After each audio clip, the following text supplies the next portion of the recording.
और महत्वपूर्ण सवाल जो अभी बहुत ज्यादा चर्चा में है, योगी आदित्यनाथ जी जिनको हटाने की मांग की जा रही है उत्तर प्रदेश से, जी। ये कहाँ तक सही है और कितना सही है? देखिए, मैं आपको एक बात बताता हूँ, बड़ा स्पष्ट होकर बताता हूँ। ये भारतीय जनता पार्टी का आंतरिक मामला है। जी लेकिन जो योगी जी को हटाने की बात है, मैं समझता हूँ कि आप योगी जी की जगह कोई और रोगी जी आ जाए या कोई भोगी जी आ जाए, भारतीय जनता पार्टी को हटाने का मन देश की जनता ने बना लिया है। जी तो भारतीय जनता पार्टी योगी जी को हटा के किसी और रोगी जी को ला रही है या भोगी जी को ला रही है, हमें कोई फर्क नहीं पड़ता।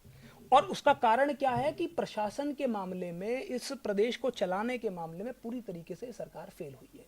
अच्छा। तमाम तरह के पेपर लीक हुए यहाँ पर, और खुद भारतीय जनता पार्टी के एक पूर्व मंत्री ने कहा कि उन्होंने अपने 41 साल के करियर में इतना भ्रष्टाचार नहीं देखा। अब वो तो हमारे सहयोगी नहीं है भाई, मोती सिंह जो है, उनके एक विधायक ने कहा, वो बदलापुर वाले विधायक जी जो थे, मिश्रा जी, उन्होंने कहा कि भाई अगर इसी तरीके से चला तो सरकार नहीं आ रही है। तो ये तो खुद, क्योंकि वो जनप्रतिनिधि हैं, वो जनता के बीच में जाते हैं, उन्हें पता है कि जनता आज की तारीख में योगी आदित्यनाथ हो या कोई और हो, सबको भारतीय जनता पार्टी को हटाने का मन बना लिया है। तो इसलिए ये सिर्फ और सिर्फ हमारा आपका मुद्दों से ध्यान भटकाने के लिए काम किया जा रहा है। अब ये किसी को बना ले या किसी को बने रहने दें, जनता इनको आने वाले चुनाव में हटाएगी।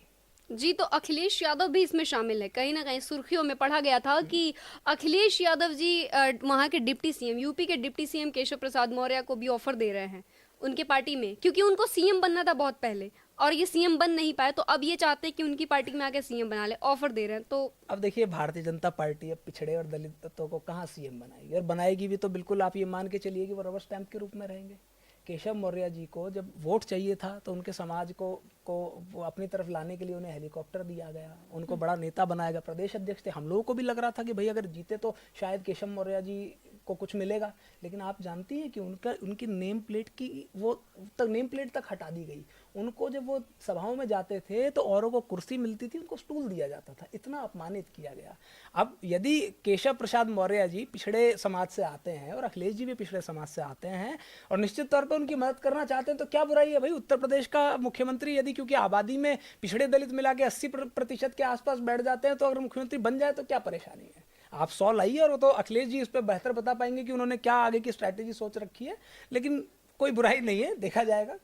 जी, तो जैसा आपने सुना कि हमारे इस खास बातचीत चर्चा हुई, हमारी यूपी पॉलिटिक्स पे हुई, संसद के मुद्दे पे हुई और भारत जोड़ो यात्रा पे भी हुई। बहुत सारे मुद्दे ऐसे रहे जिसमें हमने अभी खास चर्चा की, और जैसा आपने सुना कि अनिल यादव जी ने बहुत बेबाकी से जवाब भी दिया। आपका बहुत शुक्रिया हमारे साथ स्टूडियो में जुड़ने के लिए। फिलहाल के लिए बस इतना ही, जुड़े रहिए हमारे साथ।